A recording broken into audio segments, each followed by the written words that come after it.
Selamat pagi teman-teman dan Bapak Arif Wibowo. Saya Andreas dengan NIM 2022-663 ingin mempresentasikan tentang analisis perusahaan dari perusahaan, perusahaan HP atau Hewlett Packard. Oke, mari aja kita langsung mulai teman-teman. Oke, mari kita mulai dengan sejarah dari perusahaan HP. Sejarah yang pertama ini awalnya itu didirikan di tahun 1939 oleh Bill Hewlett dan Dave Packard di garasi Palo Alto.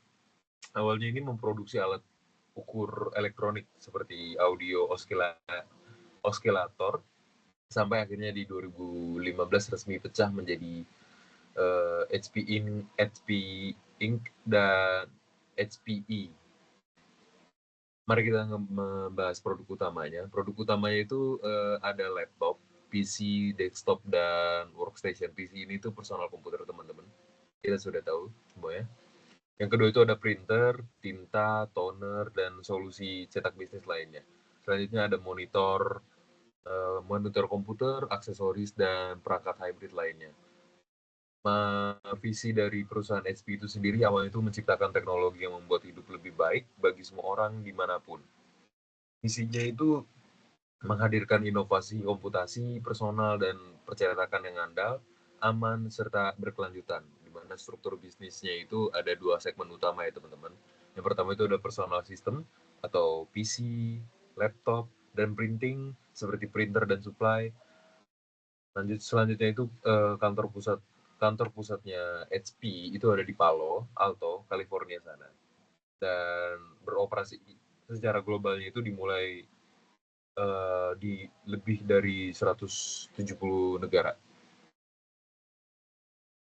Analisis lingkungan eksternal atau PESTEL-nya teman-teman. P-nya yang pertama adalah politik, di mana hubungan Amerika Serikat dan China ini yang tegang bikin perusahaan HP itu pindah produksi. Jadi awalnya itu perusahaan HP itu produksinya di China. Lalu dengan keadaannya sekarang ketegangan terjadi, perusahaan HP ini melakukan kebijakan untuk pindah produksi ke Thailand, Meksiko, dan India buat hindari tarif yang gede ya teman-teman. Aturan bea cukainya juga berubah-ubah yang bikin produksinya jadi naik. Selanjutnya peraturan keamanan data seperti GDPR yang bikin HP itu harus keluar biaya besar buat kepatuhannya. Analisis selanjutnya itu ada di atau ekonomi, di mana harga komponennya itu seperti RAM, storage, dan yang lainnya itu naik dan bisa mencapai 35% dari biaya bikin personal komputer itu sendiri. Nilai tukar yang tidak stabil bikin HP itu rugi sekitar 200 juta dolar di awal 2024. Pertumbuhan pasar personal komputer ini cuma 2,1% dan printer stagnan. Jadi HP harus jual produk dengan harga yang murah banget. Konsumen juga makin pilih-pilih karena daya beli menurun di beberapa negara. Selanjutnya analisis lingkungan eksternal untuk sosial. Sosial dari perusahaan HP itu sendiri tuh budaya kerjanya hybrid teman-teman. Jadi bisa WFH, work from home, atau pergi ke kantor. Bikin permintaan laptop dan alat rapat online meningkat. Orang makin peduli sama isu lingkungan, jadi HP itu harus jual produk yang ramah lingkungan. Konsumen juga kecewa waktu itu karena HP sering ngeblok cartridge tinta pihak ketiga. Jadi HP ini kan punya printer teman-teman. Printer itu kan butuh cartridge untuk tinta. Waktu itu tuh HP itu ngeblok cartridge tinta pihak ketiga atau third party-nya gitu teman-teman. Jadi harus beli dari HP-nya sendiri. Jadi nggak bisa beli dari pihak-pihak lain gitu loh.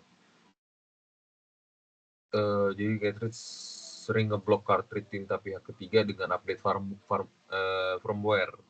Di nggak kebaca gitu cartridge-nya. Masyarakat dan LSM makin vokal soal kondisi kerja di pabrik pemasok. Selanjutnya itu ada di analisis teknologi. PC di HP ini tuh punya AI yang menjadi peluang besar. Jadi HP itu investasi besar-besaran dan 35% pengirimnya itu sekarang sudah personal komputer yang berbasis AI gitu loh teman-teman, atau sudah seenggaknya sudah seiring dan berdampingan dengan AI, dibantu oleh AI. Ancaman serangan cybernya juga makin tinggi, HP harus ngeluarin budget gede buat keamanan. Inovasi di 3D printing juga dan cloud computing bukan peluang bisnis baru. Jadi HP itu ketinggalan dari Epson dan Brother yang lebih dulu sukses dengan printer tinta isi ulang mereka. Selanjutnya di analisis tentang lingkungan, itu tuh HP berjanji untuk net zero carbon di 2040 dan investasi di bahan ramah lingkungan. Ada aturan yang mewajibkan HP untuk mengambil kembali dan mendaur ulang produk bekas. Program daur ulang cartridge HP juga dinilai telat dibanding kompetitor. Penggunaan mineral dari zona konflik seperti emas timah dari Afrika itu jadi sorotan. Untuk selanjutnya ke hukumnya atau law, HP itu sering digugat soal paten, teman-teman, termasuk sama Philips dan perusahaan lain.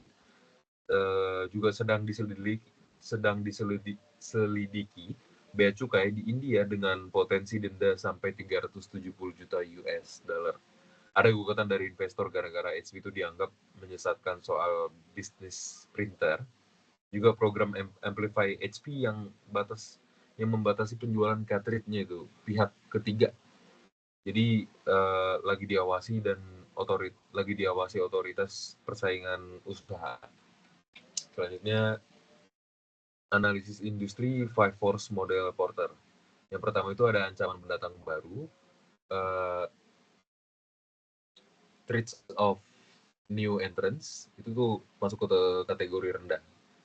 Di mana faktor pendukung itu skala ekonomi besar HP itu adalah pemain utama dengan pangsa pasar personal komputer global di 20,4% dan memimpin pasar printer global dengan pangsa 33%. Modalnya juga besar. Masuk ke industri personal komputer atau printer ini tuh butuh investasi riset, produksi, dan distribusi global yang sangat tinggi. Merek dan reputasi dari HP jadi juga sudah kuat, merek global dan loyalitas pelanggan yang sudah sangat sulit ditiru. Jaringan distribusi global di mana beroperasi di lebih 170 negara dengan rantai pasok yang matang. Jadi, yang kedua itu ada daya tawar pemasok atau bargaining power of suppliers. Ini masuk di kategori sedang, di mana faktor pendukungnya itu ada komponen kunci dikuasai sedikit pemasok. Jadi biaya komponen itu RAM atau DRAM naik 40-70% sepanjang 2025, menekan margin HP-nya itu. Ketergantungan pada rantai pasok global, HP sangat bergantung pada pemasok komponen dari material. Faktor peredamnya atau faktor peredamnya itu skala pembelian HP-nya ini besar, teman-teman. Jadi sebagai pembeli raksasa, HP itu bisa menekan harga. HP itu pindah produksi ke Thailand, Meksiko, India itu untuk mengurangi ketergantungan pada negara China, teman-teman. Banyak pemasok alternatif juga untuk komponen standar. Selanjutnya ke kategori yang tinggi, teman-teman, yaitu bargaining power of buyers atau daya tawar pembeli. Faktor pendukung itu banyak pilihan kompetitor. Konsumen tuh bisa pilih Lenovo, Dell, Apple, Asus, dan berbagai merek lainnya, teman-teman. Jadi biayanya tuh berpindah rendah. Jadi bisa ganti merek personal komputer tuh gampang karena memang di marketnya sudah banyak banget kompetitor yang menawarkan fungsi dan pilihan yang sama, tetapi dengan harga yang murah. Jadi informasinya itu mudah didapat. Jadi pembeli bisa membandingkan harga dan spesifik dengan mudah. Selanjutnya sensitif terhadap harga. Tekanan harga dari konsumen itu sangat tinggi, teman-teman, untuk ke perusahaan HP itu sendiri. Yang keempat ini ancaman produk substitusi atau threats of substitutis, masuk kategori kesedang ke tinggi. Jadi faktor pendukungnya itu perkembangan teknologi itu kan cepat. Jadi substitusi itu selalu mengancam di industri teknologi, dan tablet dan smartphone ini tuh menggantikan personal komputer teman-teman untuk penggunaan ringan, digitalisasi dan dokumen, mengurangi kebutuhan mencetak. Yang kelima ini persaingan antar kompetitor atau rival among existing competitors. Ini masih masuk ke kategori sangat tinggi, di mana faktor pendukungnya itu banyak ya. Ada 4 teman-teman. Yang pertama itu ada banyak pesaing besar seperti Lenovo itu masuk di angka 25,4% yang menguasai pasar. HP itu ada di angka 20,6%, Dell itu ada di 15%, dan Apple itu masuk ke 9,9%. Asus itu di angka 7,2% yang menguasai pasar teman-teman. Jadi pertumbuhan pasar PC-nya itu juga 9,2% di tahun 2025, tapi semuanya itu berebut pangsa. Jadi pasar printer juga pendapatan printer HP itu mulai menurun di angka 4% di years of years-nya di kuartal keempat tahun 2025 yang mengakibatkan margin personal komputernya itu tipis. Margin operasional personal komputer itu hanya di angka 5,47% dan printer di angka 18 sampai 19%. Gitu teman-teman.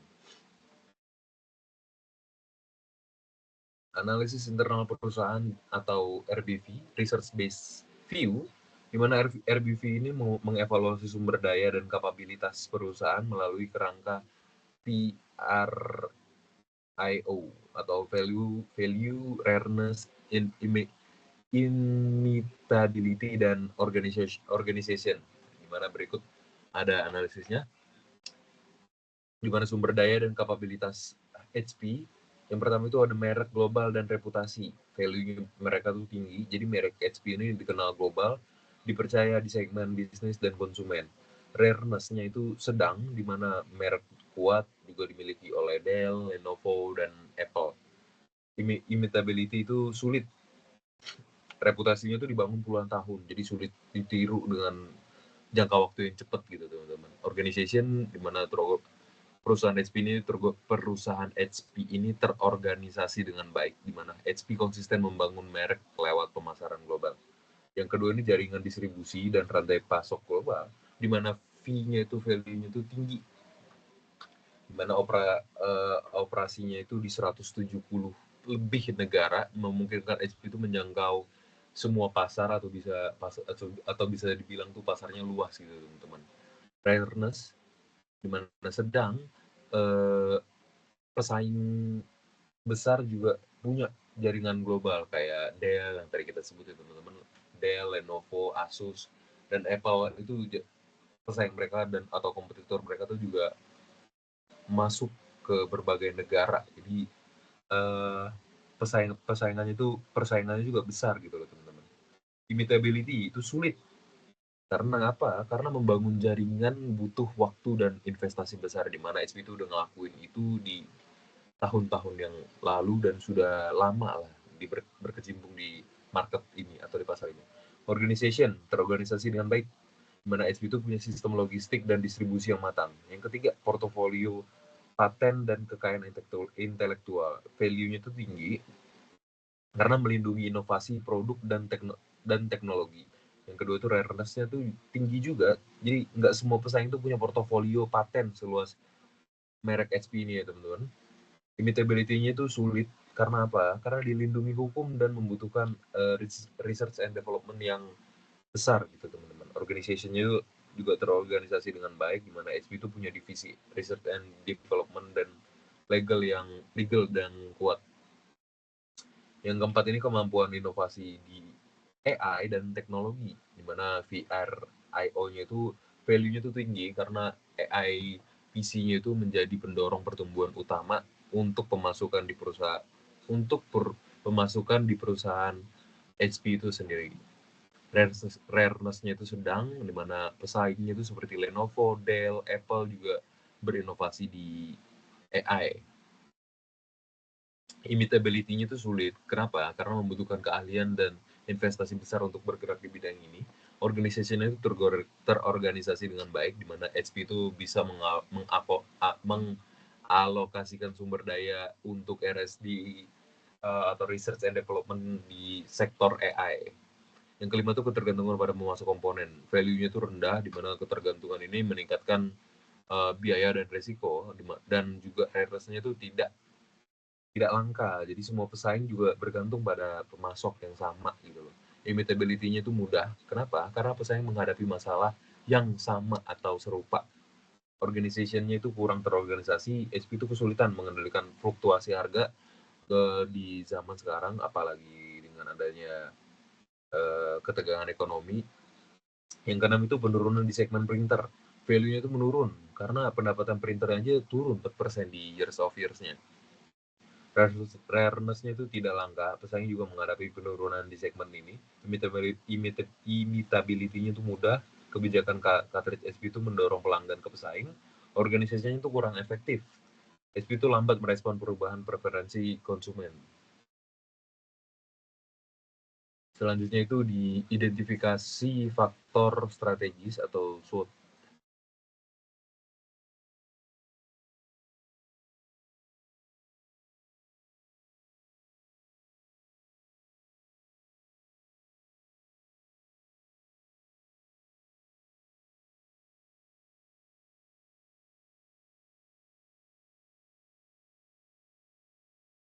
Oke. Identifikasi yang pertama itu ada strengths-nya, di mana merek global yang kuat dan dikenal di lebih dari 170 negara. Yang kedua itu pangsa pasar nomor 2 di PC atau personal komputer global di angka 20,6%, dan nomor 1 di printer di angka 33% yang menguasai pasar. Portofolionya juga paten dan kekayaan intelektual yang luas. Yang keempat itu ada di jaringan distribusi dan rantai pasok global yang matang. Yang kelima itu kepemimpinan di segmen AI personal komputer melalui kolaborasi dengan Microsoft Copilot Plus. Weakness-nya itu ada di ketergantungan tinggi pada pemasok komponen RAM atau DRAM yang harganya itu fluktuatif dan nggak stabil, teman-teman. Apalagi dengan adanya ketegangan yang terjadi, di mana membuat pasar RAM itu sendiri aja bisa meningkatnya gila-gilaan, teman-teman. Yang ketujuh itu penurunan pendapatan segmen printer di angka 4% di years of years-nya. Yang ke-8, margin operasi personal komputernya yang tipis di angka 5-7%. Kebijakan pemblokiran cartridge pihak ketiga yang membuat konsumen juga kecewa. Dan 10, keterlambatan inovasi di printer ramah lingkungan dibanding Epson dan Brodor yang udah ngelakuin printer yang ramah dan lingkungan duluan. Opportunities-nya itu pertumbuhan pasar AI PC yang cepat. Yang kedua itu ekspansi pasar emerging market seperti di India, Asia Tenggara, dan pengembangan solusi hybrid work-nya dan perangkat kolaborasi. Tren digitalisasi dan cloud computing membuka peluang layanan baru. Dan yang terakhir di opportunities-nya itu ada peningkatan permintaan perangkat keamanan cyber. Threats-nya itu ada di yang pertama, ada persaingan harga ketat dari Lenovo, Dell, dan Apple di segmen PC. Yang kedua itu ancaman substitusi dari tablet dan smartphone. Yang ketiga itu perang dagang AS Cina yang memaksa relokasi produksi dan meningkatkan biaya. Yang selanjutnya itu perubahan regulasi dan kebijakan tarif yang tidak menentu. Dan yang terakhir untuk threats-nya ada peralihan konsumen ke printer ramah lingkungan dari produk Epson dan Brother. Matrix SWOT atau TOWS. Strategi SO atau strength dan opportunities. Yang pertama itu merek global plus pertumbuhan di AI PC, di mana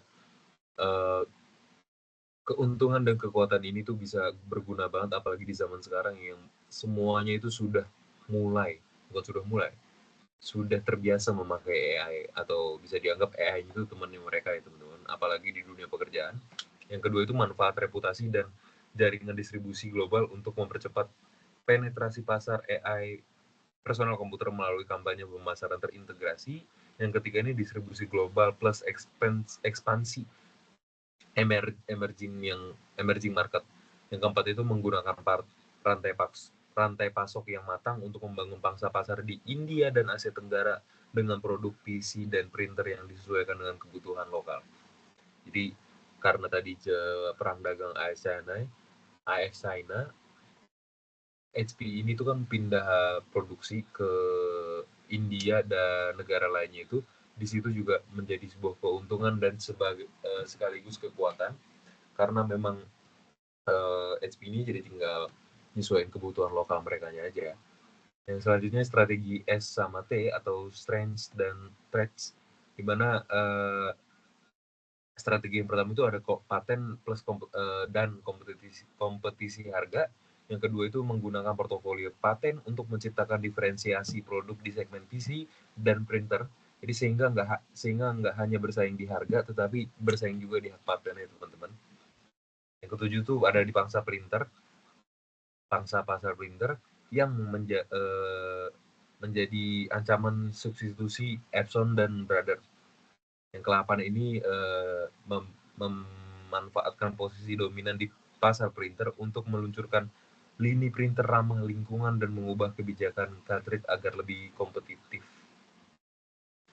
Selanjutnya ini ada strategi WO atau weakness opportunities,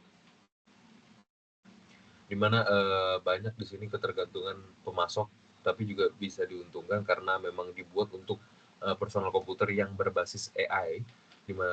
Selanjutnya juga membangun kemitraan strategis dengan pemasok alternatif dan investasi research and development untuk mengurangi ketergantungan pada komponen tunggal demi mendukung produksi AI PC. Penurunan printer plus juga solusi hybrid work. Yang keempat itu mengalihkan fokus dari penjualan printer ke solusi cetak terintegrasi berbasis cloud yang mendukung kebutuhan hybrid work dan digitalisasi dokumen. Selanjutnya itu ada di strategi weakness dan threats, di mana margin tipis juga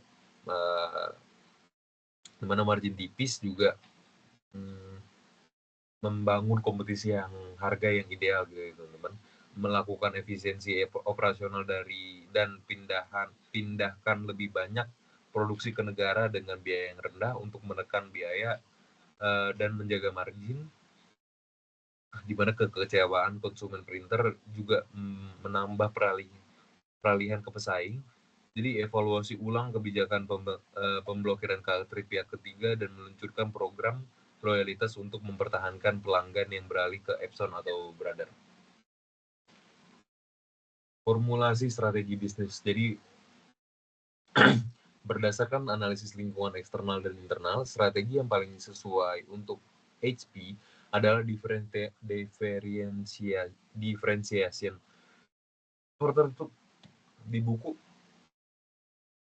Porter ngejelasin bahwa strategi ini bertujuan untuk menciptakan produk atau layanan yang dianggap unik oleh pelanggan sehingga perusahaan itu dapat membebankan harga premium demi mendapatkan fitur-fitur yang premium juga teman-teman.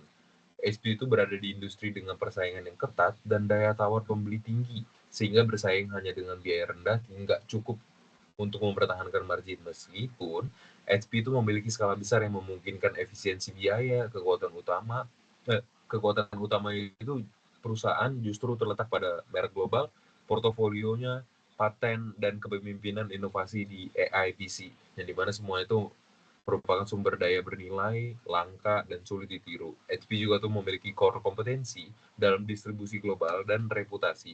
Jadi dengan strategi diferensiasi, HP itu dapat membedakan produk melalui teknologi AI, keamanan cyber, dan solusi bisnis terintegrasi, sehingga ngurangin tekanan harga dan membangun loyalitas pelanggan. Jadi strategi ini tuh lebih realistis daripada cost leadership yang sulit karena biaya komponen di luar kendali HP, atau fokus strateginya itu yang terlalu membatasi pasar gitu teman-teman.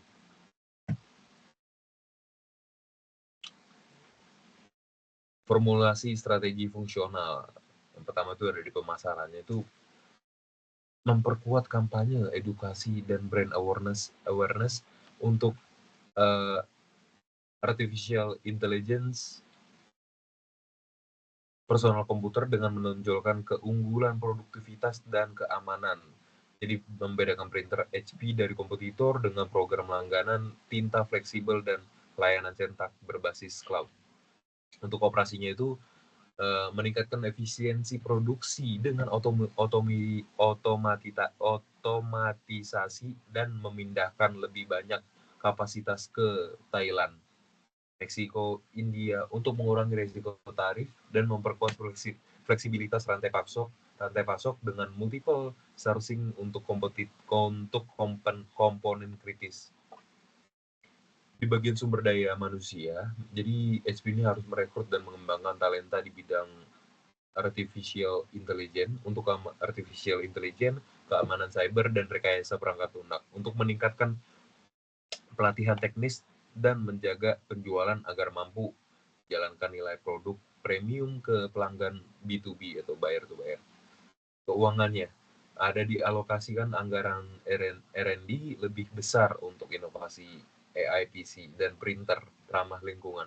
Jaga arus kas dengan mengelola persediaan secara ketat dan mengurangi biaya operasional melalui efisiensi rantai pasok.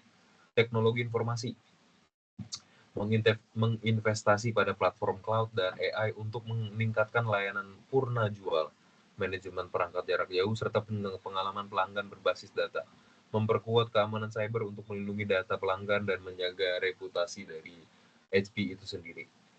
Prioritas implementasi strategi, di mana ada program yang pertama itu mengefisiensi rantai pasok dengan tujuan memindahkan 30% produksi dari negara China ke Thailand, Meksiko, dan India untuk mengurangi resiko tarif dan biaya komponen. Itu jangka waktunya itu pendek dari 0 sampai 12 bulan. Program kedua itu pengembangan AI PC, di mana tujuannya itu meluncurkan minimal 5 model AI PC baru dengan kemitraan Microsoft dan pemasok chip, menargetkan 40% dari total pengiriman PC, di mana jangka waktu yang HP bisa jalankan itu di menengah 1 sampai 3 tahun. Program ketiga itu di jangka waktu panjang 3 sampai 5 tahun. Dengan program ketiga itu transformasi bisnis printer. Tujuan itu mengembangkan lini printer ramah lingkungan dengan sistem tinta isi ulang dan layanan cetak berbasis langganan untuk merebut kembali pelanggan dari Epson dan Brother. Kesimpulan dan rekomendasi. Temuan utama dari perusahaan HP itu beroperasi di industri yang sangat kompetitif dan persaingan ketat di segmen PC dan printer.